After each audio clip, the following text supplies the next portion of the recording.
जय हिंद। पंजाब च शांति का माहौल भंग करन वालियां ताकतां अपनी पूरी वाह लाउंदे होए दहशत का खेड खेडण दियां कोशिशां कर रही हैं, लेकिन पुलिस भी अपनी पूरी मुस्तैदी रखते हुए इन्हां नापाक मनसूबे रखण वालियां ताकतां ते इरादे ते पानी फेरते हुए उन्हां दी धरपकड़ नूं भी अंजाम दे रही है।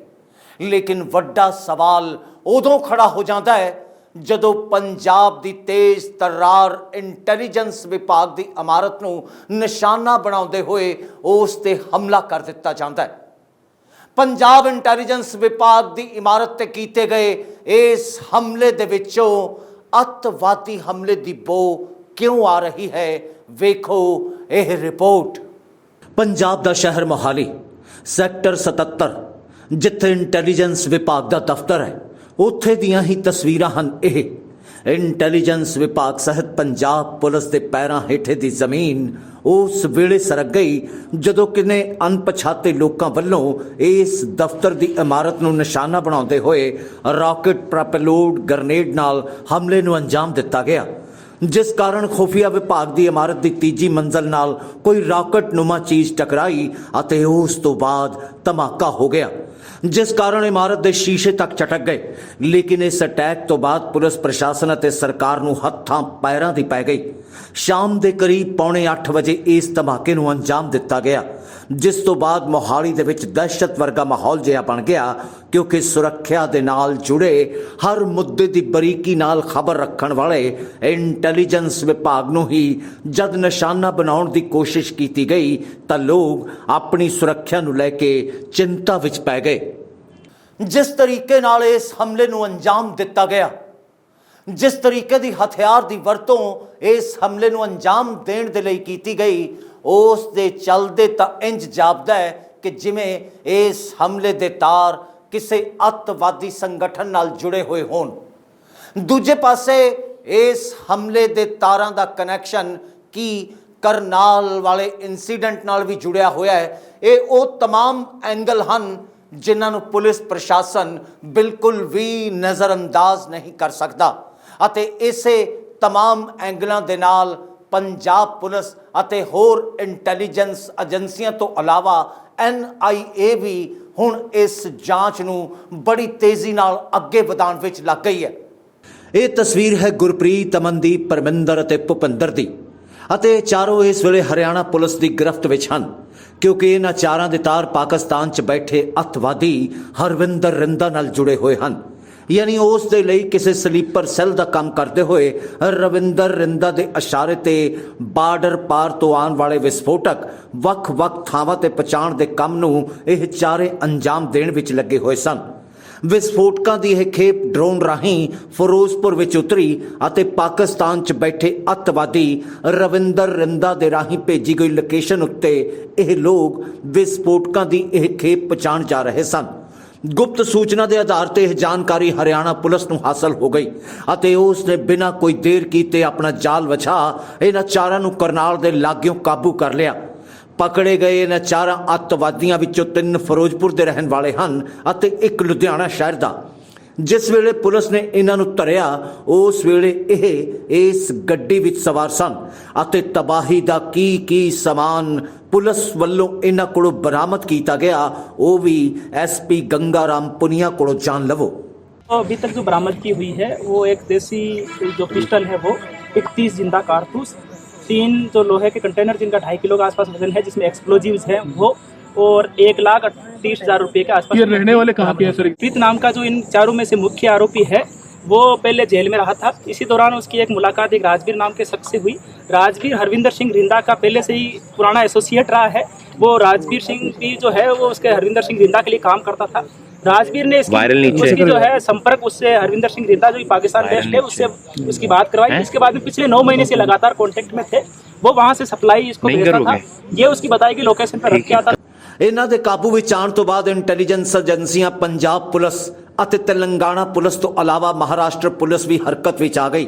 इन्हां चारां कोलों सख्ती नाल पुछगिछ की गई तो सामने आया पंजाब अंदर हुण तक ड्रोन राहीं बार्डर पार तो विस्फोटकां दी 3 खेपां आईयां सन, जिन्हां राहीं 13 IED अते 14 हैंड ग्रेनेड भेजे गए सन। 3 IED ਅਤੇ 3 ਬੰਬ ਤਾਂ ਬਰਾਮਦ ਕਰ ਲਿੱਤੇ ਗਏ। ਇਹਨਾਂ ਦੇ ਖੁਲਾਸੇ ਤੇ ਹੀ ਕਾਰਵਾਈ ਕਰਦੇ ਹੋਏ ਪੰਜਾਬ ਪੁਲਿਸ ਨੇ ਤਰਨਤਾਰਨ ਅਤੇ ਅੰਮ੍ਰਿਤਸਰ ਜ਼ਿਲ੍ਹੇ ਵਿੱਚੋਂ ਵਿਸਫੋਟਕ ਸਮੱਗਰੀ ਬਰਾਮਦ ਕੀਤੀ ਅਤੇ 2 ਲੋਕਾਂ ਨੂੰ ਵੀ ਕਾਬੂ ਕੀਤਾ ਅਤੇ ਜੋ ਵਿਸਫੋਟਕ ਜਿਸ ਕੰਟੇਨਰ ਵਿੱਚ ਮਿਲੇ ਅਤੇ ਕਰਨਾਲ ਵਿੱਚ ਪਕੜੇ ਗਏ ਬੱਬਰ ਖਾਲਸਾ ਨਾਲ ਜੁੜੇ 4 ਲੋਕਾਂ ਕੋਲੋਂ ਜੋ ਵਿਸਫੋਟਕ ਜਿਸ ਕੰਟੇਨਰ ਵਿੱਚ ਬਰਾਮਦ ਕੀਤੇ ਗਏ ਉਹਨਾਂ ਦੋਹਾਂ ਉੱਤੇ ਉਰਦੂ ਵਿੱਚ ਹੀ ਕੁਝ ਲਿਖਿਆ ਹੋਇਆ ਹੈ।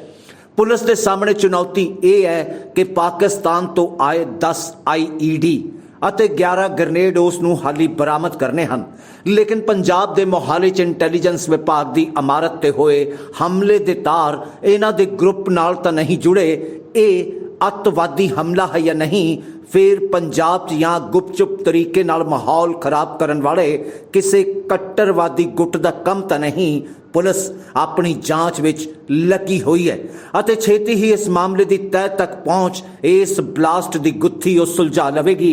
ਇਹ ਆਖਣਾ ਸੀ पंजाब पुलिस के DGP ਦਾ।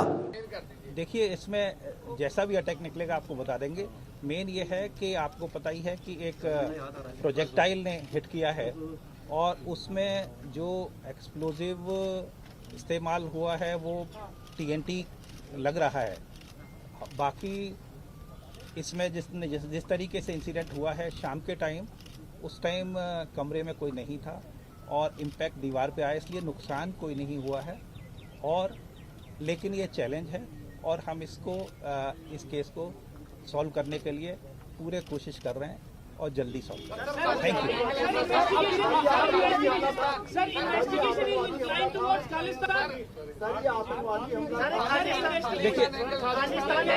देखिए कोई जानमाल का नुकसान नहीं हुआ है और बाकी इन्वेस्टिगेशन जो निकलेगा वो आपके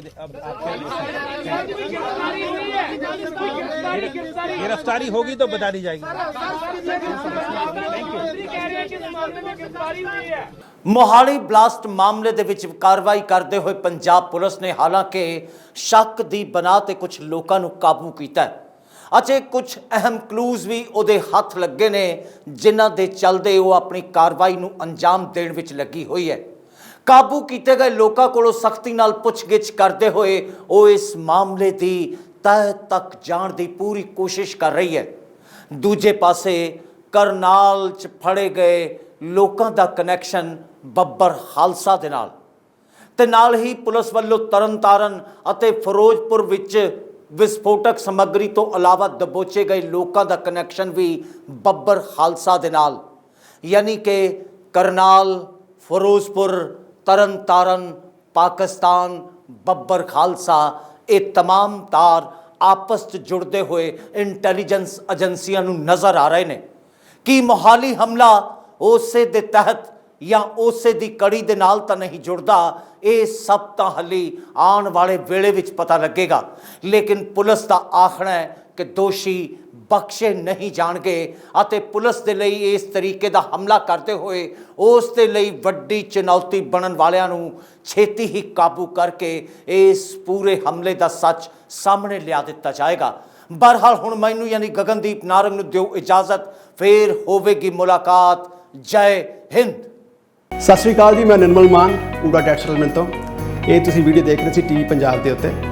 ਇਹੋ ਜਿਹੇ ਹੋਰ ਜਾਣਕਾਰੀ ਭਰਪੂਰ ਵੀਡੀਓ ਦੇਖਣ ਵਾਸਤੇ TV ਪੰਜਾਬ ਦੇ ਚੈਨਲ ਨੂੰ ਸਬਸਕ੍ਰਾਈਬ ਕਰੋ ਤੇ ਨਾਲ ਹੇਠ ਦਿੱਤੇ ਹੋਏ ਬੈਲ ਆਈਕਨ ਦੇ ਬਟਨ ਦਬਾਓ। ਸਤਿ ਸ਼੍ਰੀ ਅਕਾਲ।